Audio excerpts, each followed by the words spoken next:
Bonjour à toutes et bienvenue sur ma chaîne. Alors avant de commencer, je voulais te dire deux choses. Donc je remercie et je souhaite la bienvenue à toutes les nouvelles personnes qui se sont abonnées à ma chaîne.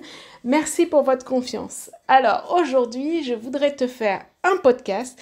C'est une nouvelle expérience pour moi. Et en fait, cette idée, elle est venue dans l'optique de t'apporter des informations un petit peu plus théoriques, éventuellement mon retour d'expérience. Enfin là, je vais te partager mon retour d'expérience.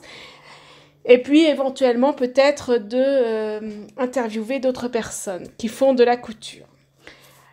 En tout cas, ce que tu peux faire, c'est me dire si ce format-là te plaît, s'il y a des thèmes que tu voudrais que j'aborde, s'il y a des sujets qui te tiennent à cœur. Je serais ravie de pouvoir en discuter et de pouvoir te réaliser un podcast. Alors ici, bien sûr, comme d'habitude, je te parle de couture et aujourd'hui, je vais te faire donc mon retour d'expérience puisque ça fait maintenant 1 an et demi que je couds ma garde-robe 100%. Et du coup, je vais te donner les 7 raisons qui m'ont fait coudre ma garde-robe et qui me permettent de continuer à coudre ma garde-robe. Alors, c'est parti. Alors, la raison numéro 1. Je crois que c'est celle-là la plus importante. S'il y en avait une à choisir, c'est la raison la plus importante. C'est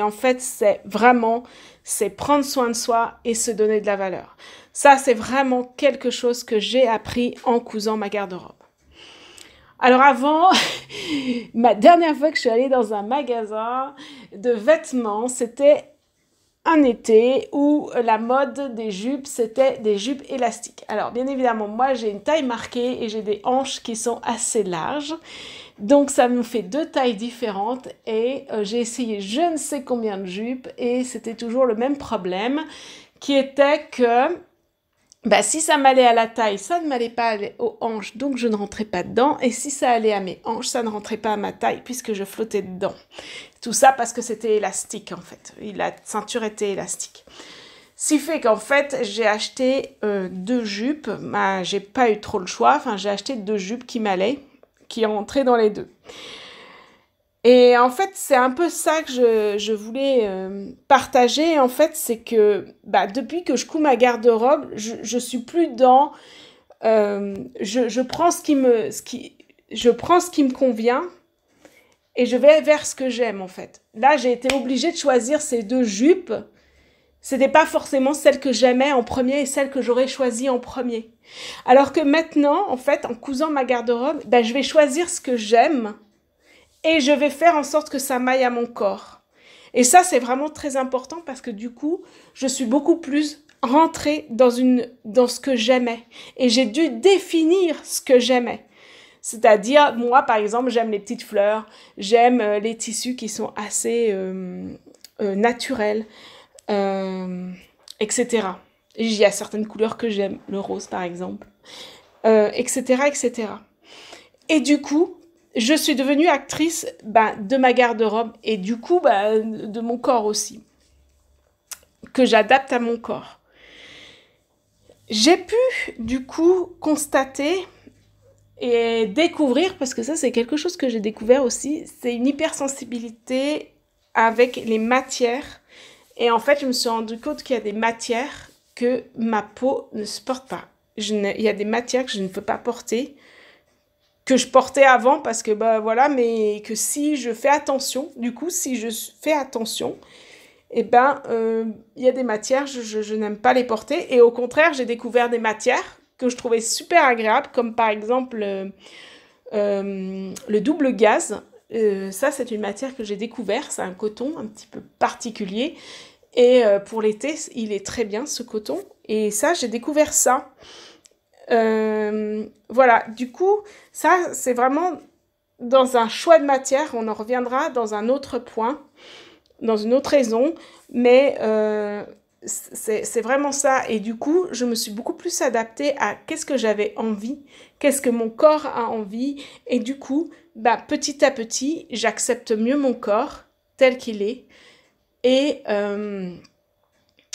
Et puis aussi, j'obtiens une garde-robe qui est à mon image alignée. Donc ça, c'est la première raison, c'est vraiment prendre du temps, prendre du soin de soi et se donner de la valeur. Ensuite, la raison numéro 2. Donc la raison numéro 2, ça serait d'avoir une garde-robe à son image, mais dans le sens minimaliste. Avant, je pense que toi, ça a dû t'arriver aussi, mais avant, je me disais, j'ai besoin d'un pantalon, d'un t-shirt, et je ressortais du magasin avec un pantalon, un t-shirt, ou pas de pantalon, un t-shirt et une jupe, ou 2 jupes, une robe, un pantalon, enfin bref. En tout cas, avec plus que ce que j'avais envie, ou pas ce que j'avais prévu d'acheter.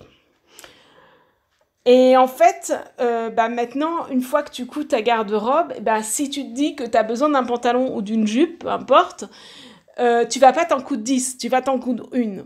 Et du coup, ça donne de l'importance à ce que tu as besoin exactement. Si j'ai besoin d'une jupe, je vais coudre une jupe. Je vais pas coudre 10 jupes et je vais surtout pas coudre un pantalon si j'ai besoin d'une jupe. Donc du coup, on va vraiment avoir... c'est ça pour moi une garde-robe minimaliste, c'est-à-dire vraiment ce qu'on a besoin exactement, ni plus ni moins. Et en plus, ce que nous on aura besoin, mais en plus ça sera fait et adapté à notre corps. C'est-à-dire qu'on ne sera pas trop étriqué, ni on sera confortable. Enfin, moi je sais que j'aime bien les vêtements confortables.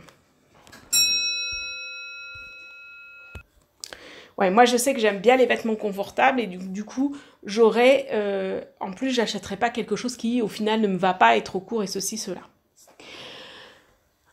Alors, certes, ça m'arrive de coudre quelques pièces plus compliquées. Alors, moi, j'appelle une pièce plus compliquée quand il faut une fermeture éclair invisible, quand il faut plus d'empiècement. Voilà, ça pour moi, c'est une pièce un peu plus compliquée. Néanmoins, il est tout à fait possible de coudre des pièces très faciles où on mettra un élastique à la taille, où il n'y a pas forcément besoin de fermeture éclair, etc., etc. Et ça, c'est très important parce qu'en fait, c'est ça aussi pour moi la garde-robe minimaliste, c'est-à-dire que c'est pas parce que la pièce elle sera simple que du coup on sera mal habillé.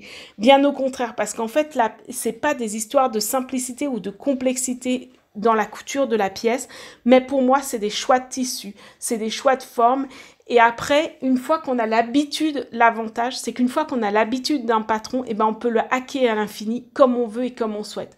Par exemple, on peut rajouter un passepoil. On peut, moi, ce que j'aime bien faire, c'est mettre le haut d'un patron et le bas de l'autre patron. Les manches sur ce patron-là plaisent pas, on prend les manches de l'autre patron. On peut rajouter de la dentelle. On peut rajouter, etc., etc. Et ça, c'est vraiment modifiable à l'infini. Et surtout que le fait que tu connais bien le patron, du coup, tu vas plus avoir de difficultés sur la technique et du coup, tu vas beaucoup plus accéder à quelque chose de créatif qui te ressemble et qui sera à ton image. Et puis, voilà, les choix de tissu, évidemment qu'un tissu d'hiver, d'été, ce sera pas la même chose, mais ça, on en reviendra dans un autre point. Et puis, ce que je voulais dire par rapport à la garde-robe minimaliste, c'était des histoires de patrons. Moi, quand j'étais plus jeune, que je cousais certains vêtements, il n'y avait qu'une seule marque quasiment, enfin, il n'y avait que Burda. Et je sais que moi, j'avais de la peine parce qu'à chaque fois, les patrons, il fallait que je les revoie. Et ça, c'était compliqué pour moi. Mais maintenant, il y a énormément de petites marques qui font des patrons... beaucoup plus modernes. Par exemple, il y a l'usine à bulles, il y a Petit Patron. Moi, j'utilise énormément d'Irene-Doux parce que j'adore cette marque, mais il y a aussi M comme Marie, etc. Mais tu trouves vraiment une diversité dans les patronages et dans les patrons qui sont tout à fait intéressantes et modernes. Et ça, je trouve que c'est vraiment un avantage qu'on a aujourd'hui par rapport à ce qu'il y avait quand j'étais plus jeune en tout cas. Alors, on vient à la raison 3 que j'ai déjà commencé à nommer, qui est en fait le choix du tissu. Alors, le choix du tissu. Donc, pour moi, il y a 2 points dans le choix du tissu. Il y a déjà, si on veut des motifs, petites fleurs, pas petites fleurs, machin, des couleurs, des unis, des pas unis. Enfin bref, ça c'est chacun en fonction de ses goûts, de ses couleurs, de ses envies. Donc ça, voilà, il y a ce choix-là. Mais pour moi, ce qui est très très très important, c'est la qualité du tissu. Vraiment, c'est pour moi très important. C'est ça qui va rendre que ton vêtement, il va être joli ou pas d'ailleurs. D'abord, ce que je voudrais dire sur la qualité du tissu, c'est que en fait, on va coudre une jupe, une robe, peu importe, tu vas mettre un certain temps, 1 heure, 2 heures. Ouais, 1 heure pour une jupe, 2 heures pour une robe. Autant choisir un beau tissu, parce que si c'est pour que tu mettes 2 heures de ton temps à coudre, et puis que la robe, elle n'a pas une bonne tenue à cause d'un tissu qui n'est pas adapté, ou un tissu qui est de mauvaise qualité, ou si au premier lavage, ta robe, elle a rétréci, ou je ne sais quoi, c'est dommage, c'est vraiment dommage. Donc vraiment, moi, je t'invite vraiment à acheter des tissus de qualité. Ça, je trouve ça, c'est vraiment très important. Alors oui, c'est vrai, le tissu de qualité, forcément, il a un coût. Mais je pense qu'à force, à terme, t'y gagnes, quoi. Parce que ça sera plus joli aussi. Voilà. Puis surtout, moi, je trouve que c'est surtout que si tu prends du temps à coudre, autant que ce soit bien fait, que ce soit joli, et puis que ça dure le plus longtemps possible. Alors du coup, toujours dans les choix de tissus, c'est la raison numéro 4, c'est que moi, à force, surtout que depuis les confinements, et puis, oui, depuis les confinements, j'achète tous mes tissus sur Internet, et du coup, j'apprends à connaître mes tissus, et à savoir quel tissu va avec quoi. Parce que évidemment, qu'on ne va pas utiliser le même tissu. Alors, notamment, si on veut un tissu élastique ou un tissu non élastique. Alors, les exemples de tissu élastique, c'est le jersey. Donc, tous les tissus élastiques, par exemple le jersey, pour faire des t-shirts, des sweats, des pyjamas, des petites culottes. Voilà, donc ça va pas être le même tissu que si on en prend un non élastique comme un coton pour faire plutôt des robes, des pantalons, des blouses, etc., etc. Il y a aussi connaître les tissus. Si on veut coudre un manteau, il ne faudra pas utiliser un coton 110 grammes, hein, évidemment. Donc, du coup, on apprend aussi à connaître les poids du tissu et l'épaisseur du coup du tissu. Parce qu'un tissu à 300 grammes, c'est un tissu qui est relativement épais. Un tissu coton fleuri d'été, par exemple, c'est 110 grammes, 120 grammes. Voilà, c'est tout fin, tout léger, quoi. Et puis après, vraiment, on a les doublures où c'est vraiment très, très fin.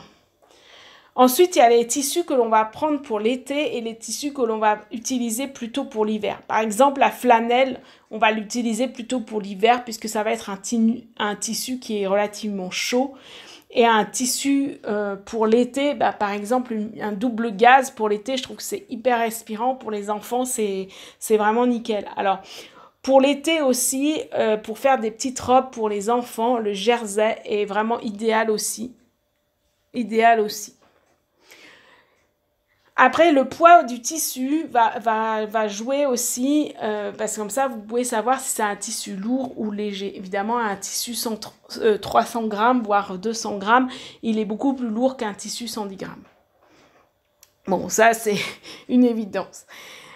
Donc, il faut vraiment prendre ça. Alors, en fait, les tissus, ils vont être en fonction de leur tissage. Et moi, je te propose que si ce thème t'intéresse, je peux faire un autre podcast sur ce sujet-là. Alors, n'hésite pas à me le dire en commentaire si, effectivement, connaître un petit peu plus les tissages des tissus t'intéresse. Alors, la raison numéro 5. La raison numéro 5, c'est la raison que faire sa garde-robe, c'est une démarche zéro déchet, c'est écolo, c'est... Voilà. En fait, donc il y a pour moi, il y a deux choses dans cette raison-là. Il y a la première chose, c'est au niveau du choix du tissu. Parce qu'en fait, dans la fabrication d'un tissu, ce qu'il faut savoir, c'est qu'il y a plusieurs étapes. Et dans certaines étapes, il peut y avoir l'utilisation de produits chimiques. Alors, du coup, donc là, ça vient pour est-ce que je prends un tissu entre guillemets normal ou est-ce que je prends un tissu bio ou est-ce que je prends autre chose encore? Qu'est-ce qu'il y a sur le marché? Donc effectivement, tu peux partir sur te dire, bah moi, je souhaite que des tissus bio pour tout. Ça, c'est ok, c'est ton choix. Moi, je te conseille que si tu fais quelque chose qui va toucher l'alimentaire, je te conseille plutôt d'un tissu 100% bio, effectivement. Si tu veux faire des charlottes pour recouvrir les tupperwares, si tu veux faire des sacs à vrac, même si tu veux faire des serviettes hygiéniques lavables, là, je te conseille un tissu 100% bio parce que effectivement, c'est mieux. Maintenant, moi personnellement, j'utilise les tissus Oikotex. Ils ne sont pas bio, mais ils sont garantis qu'il y a 0 produit toxique. Donc pour moi, c'est un bon compromis. Quoi. Ça veut dire que je sais que le tissu que je vais utiliser, eh bien, il n'aura pas de produits chimiques. Donc c'est vrai que moi maintenant, je fais attention à ça et c'est vrai que pour tous les tissus, pour les enfants, les doudous et tout ça, c'est vrai que moi j'aurais tendance à soit prendre du bio, soit prendre de l'Oikotex. Au moins de l'Oikotex. Pour moi, ça c'est important. Bon, après ça c'est à toi de voir, c'est tes choix et tout ça. Mais voilà, je voulais mettre un petit point là-dessus. Et après, le deuxième point qui pour moi est écolo, du coup, c'est que, au moins, je cautionne plus l'industrie textile, les conditions de l'industrie textile. Alors, c'est rigolo parce qu'il y a plus de 10 ans, parce que c'était il y a longtemps, 2009, je crois. En fait, le CCAFD, donc le Comité catholique contre la faim et pour le développement, auquel à l'époque j'étais adhérente et j'étais assez active, ils avaient déjà alerté sur l'industrie textile. Et à l'époque, donc c'était vraiment il y a longtemps, en 2009, j'avais fait des séances de radio, enfin je faisais une émission de radio justement pour informer pour le CCFD. Et donc j'avais mis une émission justement sur ce sujet, sur ce thème-là. Et donc du coup ils avaient donné, parce que je crois qu'ils avaient un partenaire là-bas plutôt en Amérique du Centre, qui donc en fait là-bas on fabriquait les jeans, notamment en provenance de l'Amérique, donc les jeans. Et donc, du coup, ils alertaient déjà sur les conditions déjà de pollution parce que la fabrication d'un jean, c'est très polluant. On ne parle pas des conditions salariales déplorables, hein, bien évidemment. Enfin, bref, une catastrophe parce qu'en fait, en plus, le jean, il devait coûter 7 euros à la production. Il était vendu 100 euros parce qu'au passage, il y avait plein de choses qui étaient rajoutées. Donc voilà, et c'est vrai que de faire ces vêtements soi-même, en fait, du coup, moi, ça me permet de ne plus cautionner ce genre de conditions, ce genre de choses. Ouais, sans parler du gaspillage aussi, hein, parce qu'à mon avis, il doit y avoir beaucoup de gaspillage. Voilà, voilà. Alors, la raison numéro 6, le coût.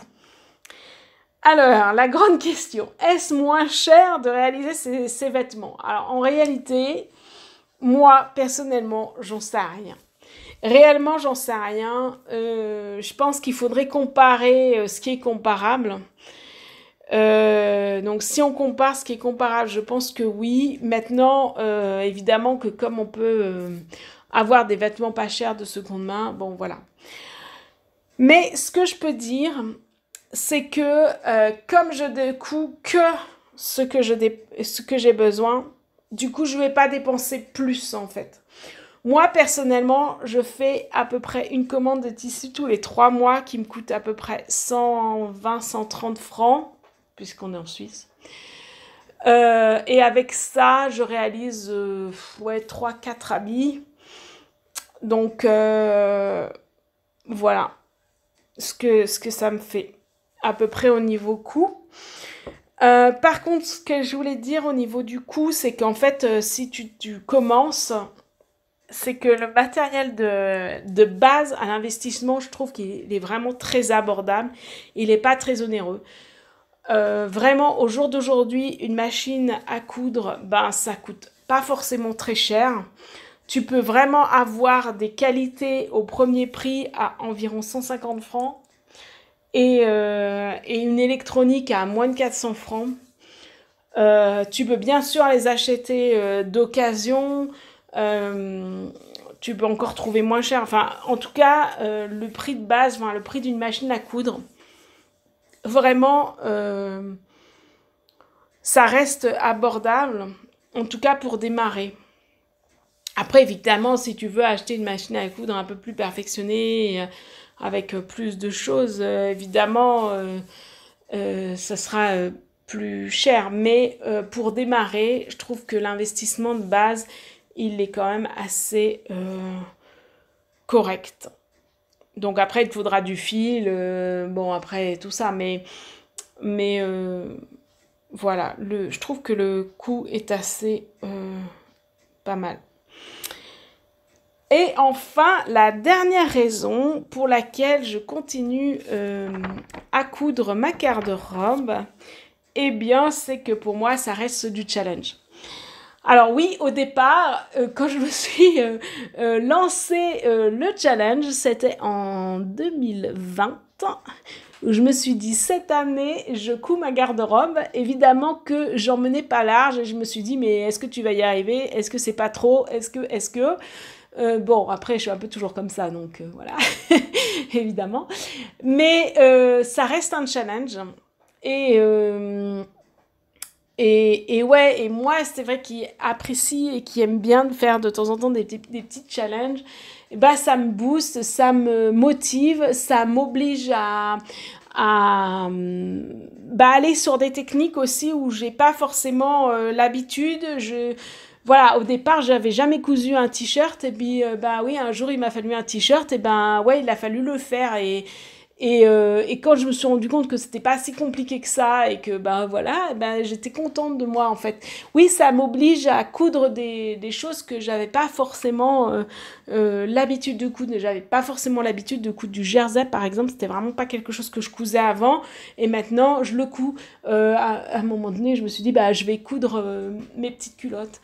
Donc, du coup, bah, voilà, en fait, c'est vraiment après des petits challenges comme ça.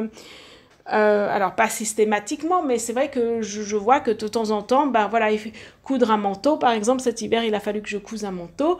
Bah voilà, pour moi, c'était un challenge. Alors, des fois, bah, je peux m'améliorer, évidemment, et des fois, bah, ça passe je me rends compte que c'était pas si compliqué que ça. Et c'est vrai que ça m'oblige en tout cas à me dépasser, à dépasser mes limites et oui, à dépasser mes limites. Et ça, enfin, moi, c'est quelque chose que j'apprécie, c'est quelque chose qui me motive, et du coup, c'est vrai que il y a aussi que petit à petit, à force de coudre, parce que la couture, au fond, c'est quoi? Bah, c'est coudre, recoudre et recoudre et faire des expériences. Et là, ça va bien, et là, ça va pas. Et s'améliorer comme ça. Et en fait, c'est comme ça qu'on s'améliore petit à petit, en persévérant et en faisant toujours... toujours la même chose en fait, enfin en même temps c'est pas toujours la même chose mais voilà, en faisant et en refaisant et en refaisant et en refaisant. Ça me donne aussi pour moi un fil rouge sur l'année. Alors après, Après, ce que je me suis toujours dit, c'est que, après, ce qu'il faut savoir, c'est que dans notre garde-robe, on part pas d'une garde-robe vide et vierge. Ça, c'est pas vrai. Moi, je vais pas me faire 10 pièces en un week-end. Ça, c'est pas vrai non plus. Donc, c'est vraiment de dire, bah, qu'est-ce que j'ai dans ma garde-robe? Moi, je me donne à peu près 6 pièces à faire pour la saison. En me disant je les fais, tant mieux, je les fais pas, c'est pas grave, elles sont reportées. Alors bien évidemment des fois je tombe sur bah oui évidemment cet hiver j'avais pas de manteau, oui cet hiver il a fallu que je couse un manteau et c'était la première chose qu'il fallait que je couse et là il fallait que je me mette, ça c'est vrai, mais